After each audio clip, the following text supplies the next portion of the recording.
fighter planes based in England, operating in the skies of Western Europe against the German Air Force. This is the P-47, the Thunderbolt, a fast, tough, high-altitude fighter with a dive like its name and an 8-gun blast in its wings. Here is the Lightning, the P-38, master of the air in many theaters of war. The long range and concentrated firepower of this great fighter counted in Western Europe, too. The Mustang, the P-51, longest range fighter in the world. Speed, fast climb, quick dive, tight turn.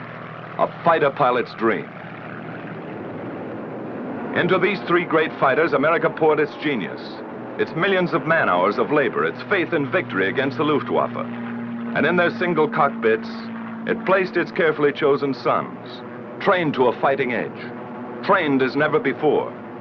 Here is their report, catch as catch could by their own gun cameras in the instant of action, and delivered in return for your toil and your treasure and your high hopes.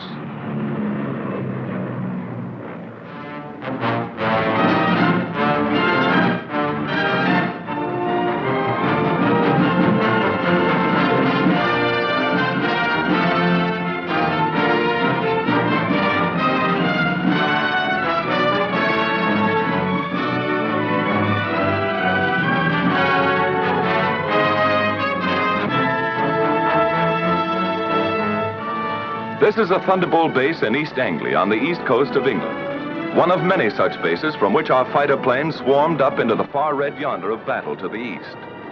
Their main job, although they struck many other blows, was to escort and protect our heavy 4-engine bombers, the big friends, against the Focke-Wulf 190s, the ME 109s, and the enemy's rocket-lobbing twin engines, Ju-88s, ME 210s, 410s, and others. To attack them whenever, wherever, and in whatever strength they appeared. Our direct challenge for control of the air. Trucks bring the pilots from the field to the squadron dispersal hut for intelligence interrogation after the mission. Coffee and sandwiches if they want it. Little action today, just a routine escort. You saw 4 190s on the field. That's right. Harry saw them, too. I think it was this field, Jack, further west. We made the 180 here and flew about 2 minutes on 340. Well, that's about 15 miles south of Hanover.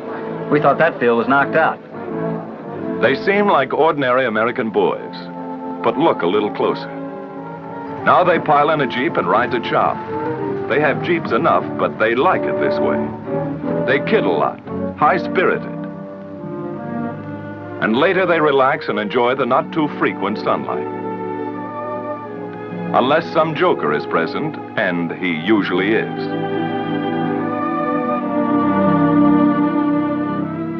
They keep pretty fit, ready to stand anything up to 7 hours in a single-seater in sub-stratosphere, alert every second. And they keep their eye in. This fellow has 22 destroyed. Well, he may have if he keeps at it. And they won't be clay pigeons.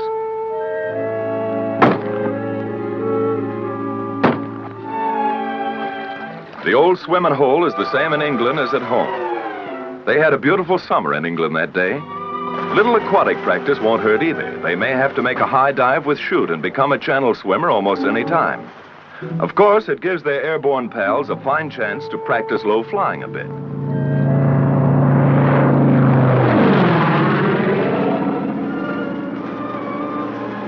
The swimmers take no chances on this buzz job. Maybe they're learning not to get behind the 8 ball here. Put the 6 in the corner. Getting in shape for Wimbledon in a small way. Good shot. Keep your eye on the little white ball, Eddie. Keeping up with their crooning, naturally. May need that in the good old by and by. Everybody's favorite newspaper in this town. What goes on in New Guinea, China, and Luzon? What's happening at home? Best of all is their comradeship. Fellows who are trusting one another with their lives in this teamwork war learn to be friends. Somewhere else in England, and another day, from deep sweeps into enemy territory, a weather reconnaissance plane flies in. Its reports are cross-checked with many others, writing the destiny of today or tomorrow in atmospheric pressure lines. Fair in this theater means not impossible, and weather is almost enemy number one. At 8th Air Force, General Doolittle discusses fighter protection. The 8th Fighter Command will give fighter cover to targets and back from the targets. It's desirable that we peel off as many fighters as possible to come down east of the Ruhr and strafe ground targets. How many do you want to peel off? Well, General, we're spreading over a pretty wide area there. I'd recommend very seriously that we hold all strafing to a minimum in Colorado. Go ahead and send that over to the 8th Fighter Command. Yes, sir. The bomber plan, timing, altitudes, forces, course, and targets have reached the combat operations room at Headquarters 8th Fighter Command, Major General Kepner commanding. Now the General and his Chief of Staff, Brigadier General Griswold, come in to inspect and discuss the plan of escort. Colonel Burns, operations, determines what group shall fly. Colonel James decides their disposition. Colonel Callahan, intelligence, estimates where and when the enemy will intercept. It's an intricate scientific plan, based upon information from many sources, and upon the route and location of the target. Then a field order goes out to the fighter wings, and through them to the fighter groups and squadrons which they control. This command supports 1st and 2nd Bomber Forces. 62nd Group P-47s will escort heavy bombers over enemy coast through target to limit of endurance. All observations will be reported over RT. The field order is received at the fighter base by the duty officer in group operations. He checks the field order for the group rendezvous time with the bombers. He calls maintenance, armament, and others. And in the still dark hours of the morning, a squadron intelligence officer shakes the pilots out of their deep sleep. Briefing at 6:30.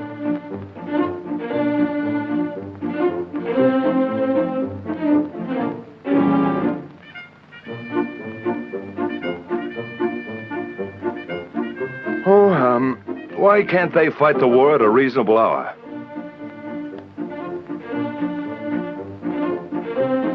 Wake up over there if you want any breakfast. There's a show on. Crews, meantime, are warming and priming the aircraft. The crews are a vital part of this show. Tune their kites to fighting pitch. Going places as always, long-range wing tanks are fitted.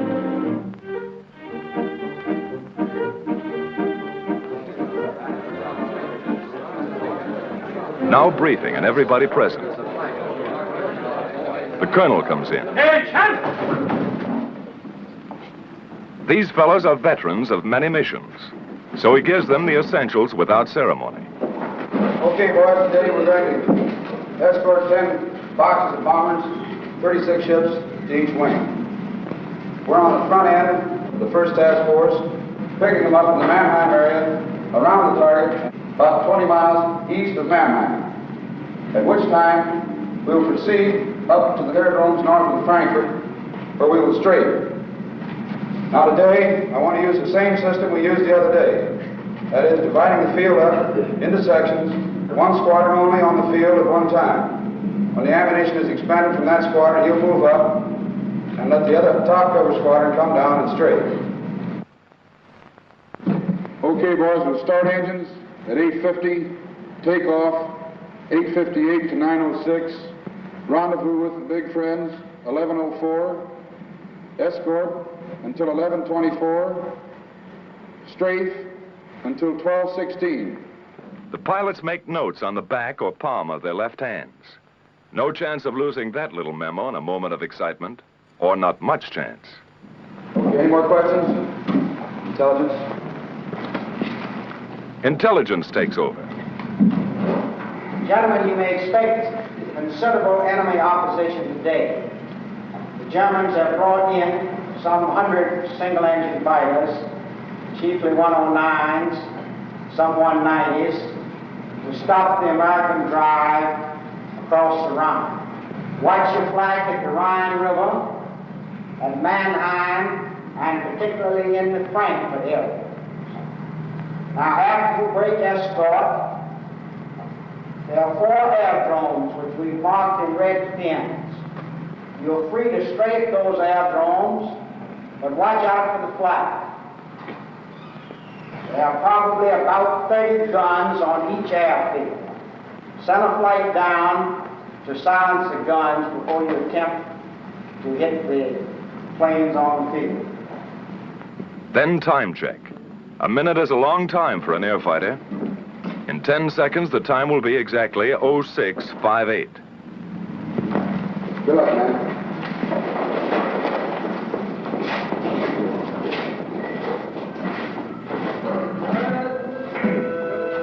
Surprised? These fellows know what's at stake.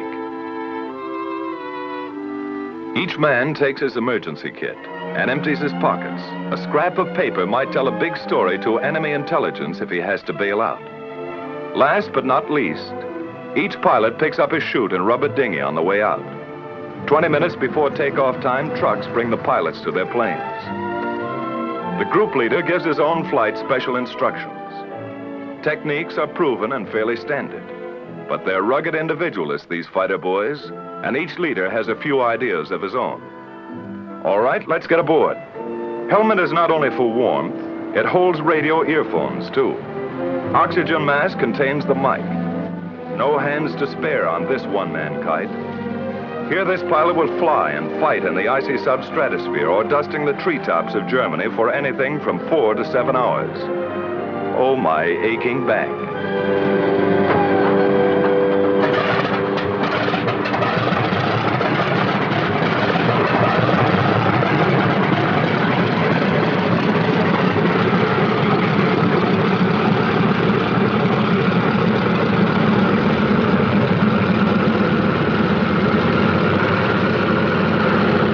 All clear?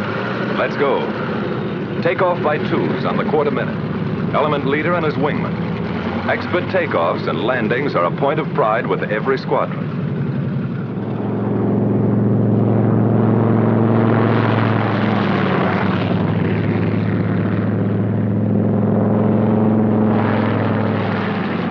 While at other bases, timed to the escort schedule, the P-38s get underway. And at still others, here go the long-range Mustangs to keep their rendezvous with the big friends someplace deep in Germany. Somewhere out there over enemy territory, near or far on the long route as the bombers go out and come home, each of these fighter formations will make rendezvous with them at a certain point on the exact minute. These thunderbolts climb steadily over the channel and into hostile air. They keep fairly close together to prevent wandering and to save gas. That all-important item for the long-range escort fighter. He can't borrow a couple of coupons over Frankfurt or Cologne. Now they open up into battle formation, fairly line abreast. Each pair, leader and wingman, never willingly separated, is a combat element. 4 planes are a flight, 8 a section, 16 a squadron, 3 squadrons a group. All working together because it's teamwork every second or die. Just as simple as that. Close to rendezvous now, and in the distance are the bombers. Advanced formations of the perhaps 100-mile-long Armada. The Thunderbolts maneuver for their escort position. Each pilot searches the sky constantly, watching for the main enemy attack which may come near the coast or deep in Germany, or a hit-and-run sneak attack by the enemy's aerial snipers. Red leader to outpost. Bogies at 10 o'clock level. Outpost to red leader. Your bogies look like friendly Spitfires. But these black darts are not friendly. This is red leader. All right, men on the ball. This is it. 109's at 9 o'clock. Yellow leader to outpost. 1-5 Wolf coming in. Outpost to red leader. Can we get them? It's our turn, Chief. Red leader to outpost. White flight drop tanks and attack. Red flight stay up for cover. Yellow flight continue to escort. Red flight gets rid of its long-range wing tanks before the fight. Then down they go. The sneak attackers try to run for it now, but the Thunderbolts are on them.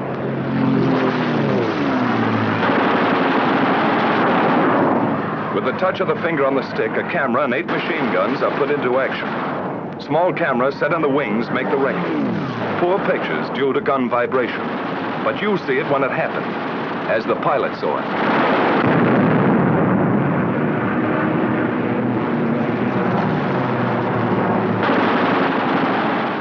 piercing incendiary 50 caliber ammunition makes a flash when it strikes, and how it strikes.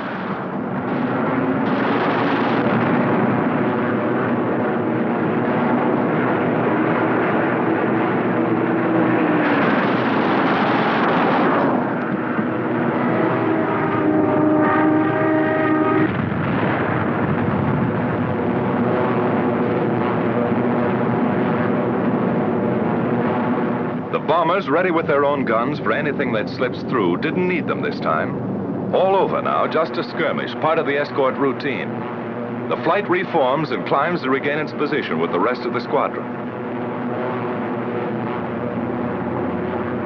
In the distance, coming in to relieve the Thunderbolts, is a group of Mustangs.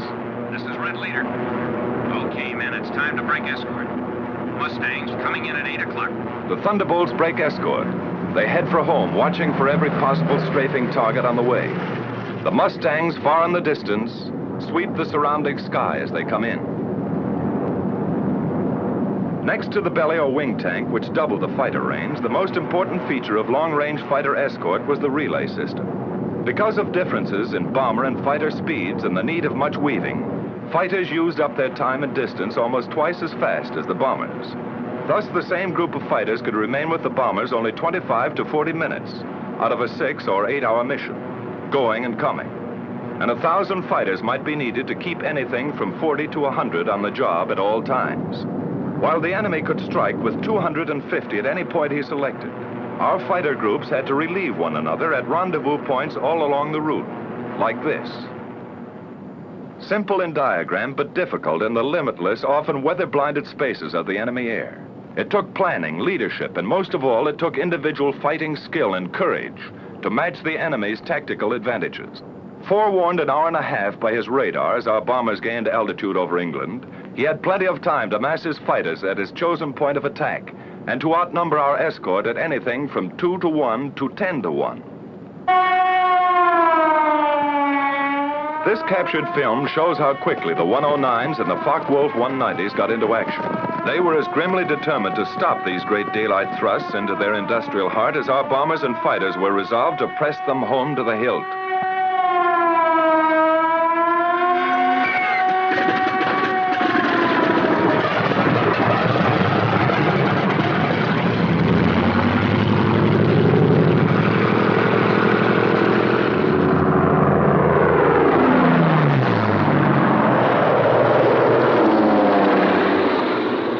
Germany now, weaving ahead, above, below, and all around the bombers like a screen of destroyers protecting the main fleet. A group of escorting Mustangs watches every corner of the sky. They don't have long to wait.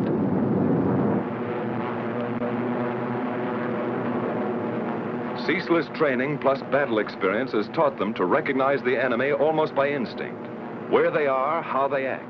First hostile aircraft is spotted. Blue Leader here. Watch it, fellows. 109 to 10 o'clock. The enemy fighters are massing for an attack on the bombers while our pilots watch every move of their very tactics. Yellow Leader to Blue Flight. Looks like they're trying to lead us away from the bombers. Green Leader here. You're right. Here comes another 9 o'clock. Blue Leader here. Blue Flight drop tanks. Yellow and Green Flight stay up for cover. The Mustangs drop wing tanks and plunge into the fight.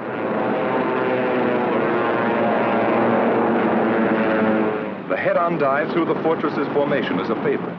So fast sometimes, and so many, our fighters cannot head all of them off. The Huns make a sneak attack on our bombers from behind. Some of them get in close, as this captured enemy gun camera film shows, and hammer our bombers with their 20 millimeters. It's punishing, but they shall pay. The Mustangs are in the thick of it, and the battle ranges all over the sky as other formations join in.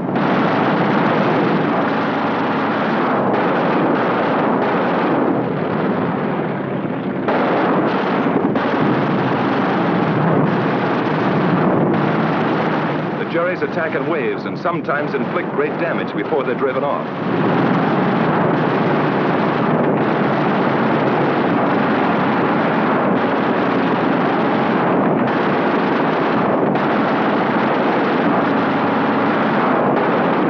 A B-17 catches fire and goes down in flames. The German pilots are determined. So are ours. to the death.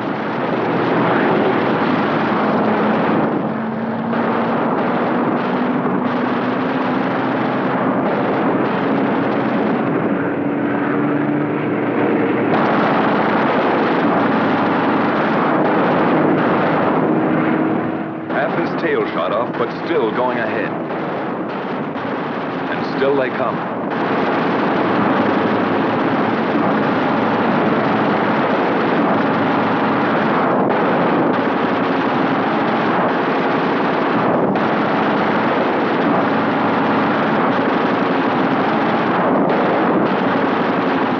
We lose another, but they cannot stop us. Our fighters, often heavily outnumbered, engage the enemy all over the sky. And this battle is only one of many.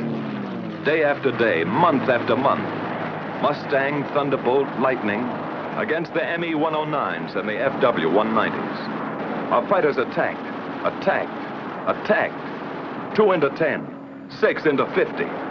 They broke up the enemy's mass assaults. Then his shattered flights were pounced upon and destroyed individually.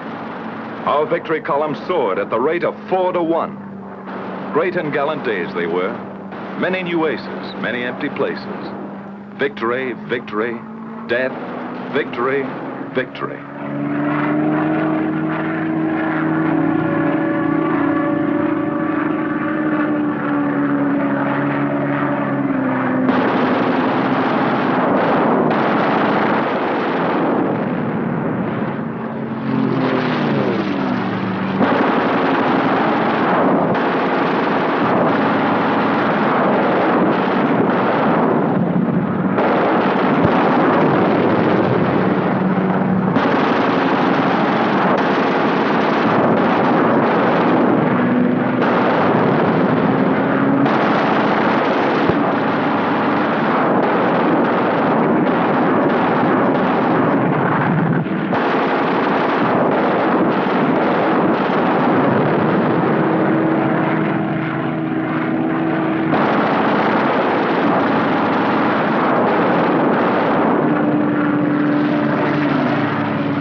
While our ever-increasing fleets of fortresses and liberators pressed relentlessly onto their targets, whenever attacked, they defended themselves with legendary gallantry and effectiveness. If a missed rendezvous or other misadventure, due usually to blinding weather, prevented fighter protection somewhere, they suffered heavy losses. But no American fighter ever failed them because of enemy odds, however great. Never was a mission turned back by enemy action. Our bomber and fighter losses, though strikingly less than the enemy's, were heavy. But the home front sent us more bombers and fighters, and more well-trained pilots, and our fleets grew mightier by the month. But the enemy first-line operational strength was maintained also. The great air battle of Europe was still undecided. In February 1944, there was a sudden change. Our fighters were ordered to range wider, even at some risk to the bombers, to seek the enemy instead of waiting for him, and above all, to follow him to his destruction. A gigantic fighter battle raged across the European skies, with victories by our fighters alone of 60, 85, over 100 destroyed each day. The fight came down from almost invisible heights to the final decision, perhaps only a few feet above the ground. Enemy warplanes of every kind and in fantastic numbers were splashed all over the landscape of northwestern Germany and occupied Holland, Belgium, France.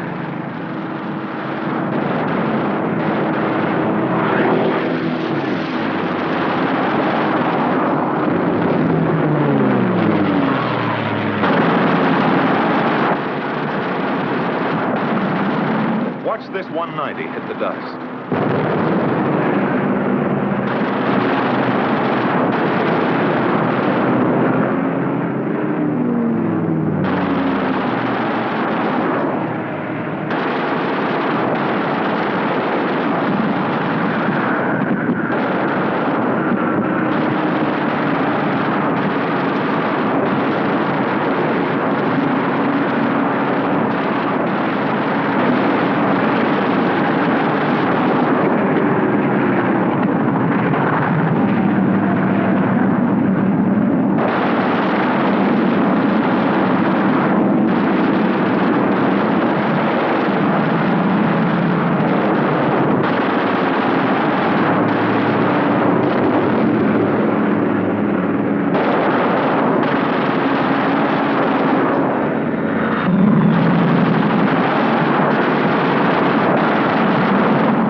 battle. Both sides aware of the coming events and air domination itself at stake. Once again, a better cause, better planning and leadership, better equipment, and beyond everything else, the know-how valor of our fighter pilots gave us victory. Only this time it was decisive.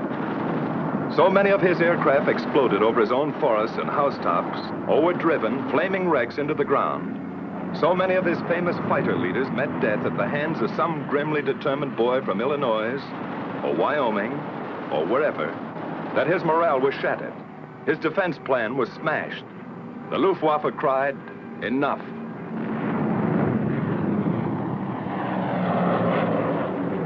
And the day arrived when a huge 8th Air Force bomber mission with full fighter escort was flown to Berlin and back in good weather without challenge by a single enemy fighter.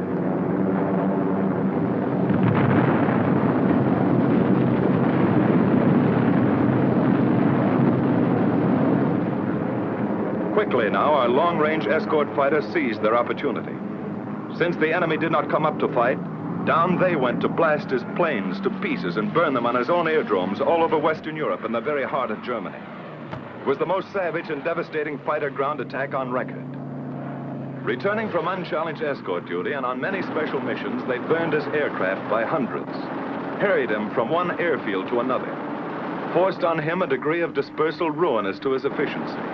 His frequently intense light flak, sheets of machine gun fire from flak towers and ground installation caused losses, heavy ones. 4 times as many as the same number of fighters would sustain in aerial combat. These are the films of the victors, and they do not show the cost. But our fighters never flinched, and by their fine courage, facing destruction in single-engine planes only a few feet above the ground, 500 miles from their bases, they smashed the heavily concentrated front-line operational strength of the German Air Force forever.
Jerry revetments could be attacked only through the front door.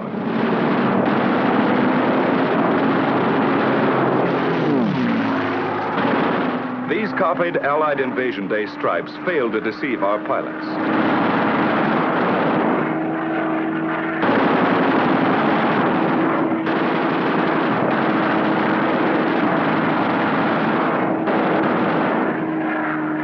The enemy often dispersed his aircraft in the woods fringing his airdromes.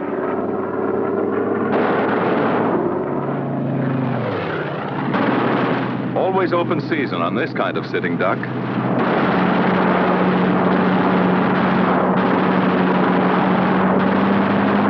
Watch this boy reef it around for another crack.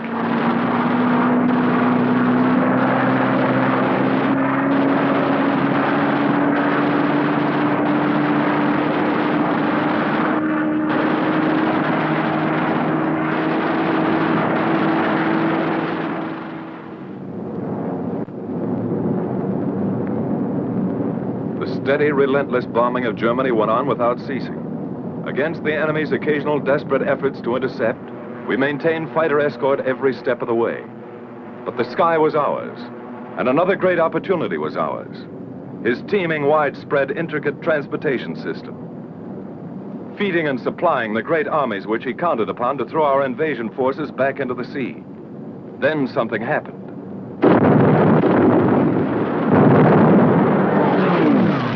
The enemy's roads and railroads were struck with a mighty force of air power. They were tense days, crucial days, and both sides knew it. Our fighters, freed by their bitterly won victory in the air, became a dominant factor on the ground. These thunderbolts are dive bombing. They strike home. But by far the greatest, the almost paralyzing destruction they inflicted was by the burning, hard-hitting fire of their 50 caliber guns. They exploded locomotives by the thousand and burned freight cars in uncounted numbers. No train in daylight hours was safe. No marshalling yard a haven. The enemy's desperately needed rail transport system was shattered all over the map.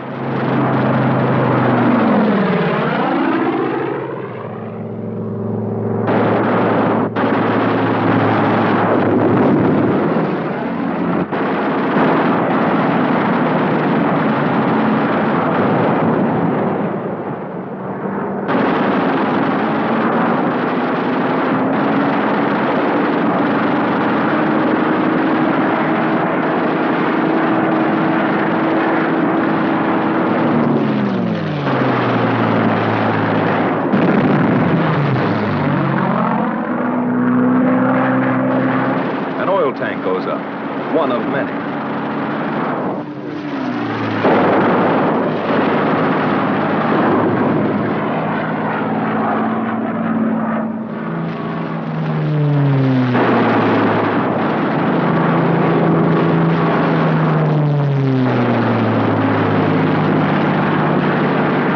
No mistaking gasoline when you hit it.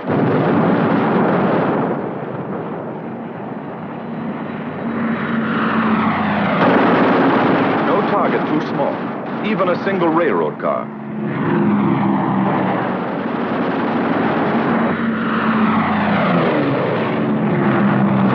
The Hun tried to hide his trains in the woods, but it did not save them.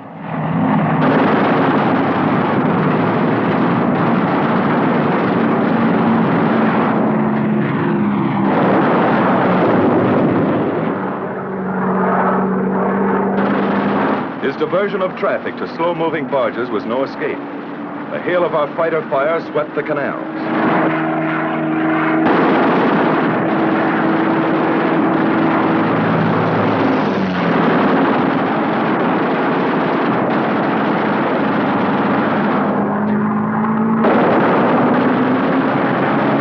Flak towers like these cause us lots of damage.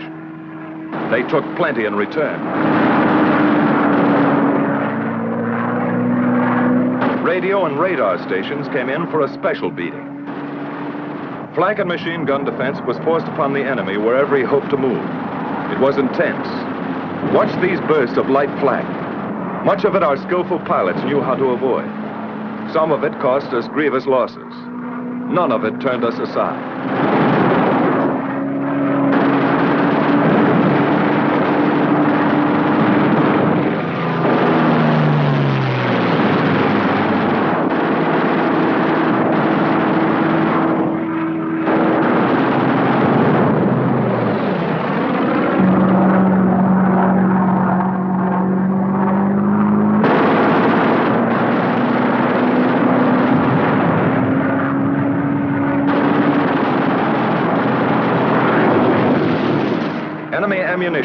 tried to run the gauntlet in vain. Watch this staff car of a high German officer.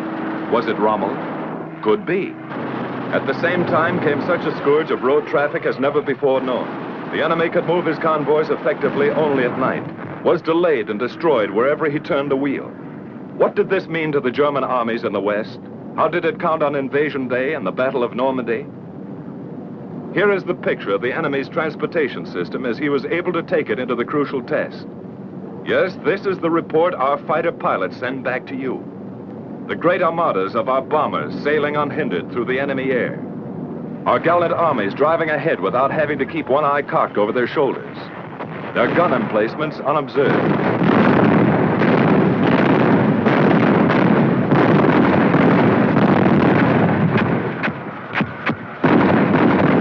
Everywhere above the mighty battle was and is the flash of American fighters. The Thunderbolt, the Lightning, the Mustang. The Germans see them deep in their own sky and cringe. Our men see them above the grim fight and cheer. There are remembered names in the mess halls. Major Gerald Johnson, a crack shot. Major Goodson, gallant fighter. Major Dwayne Beeson, great tactician.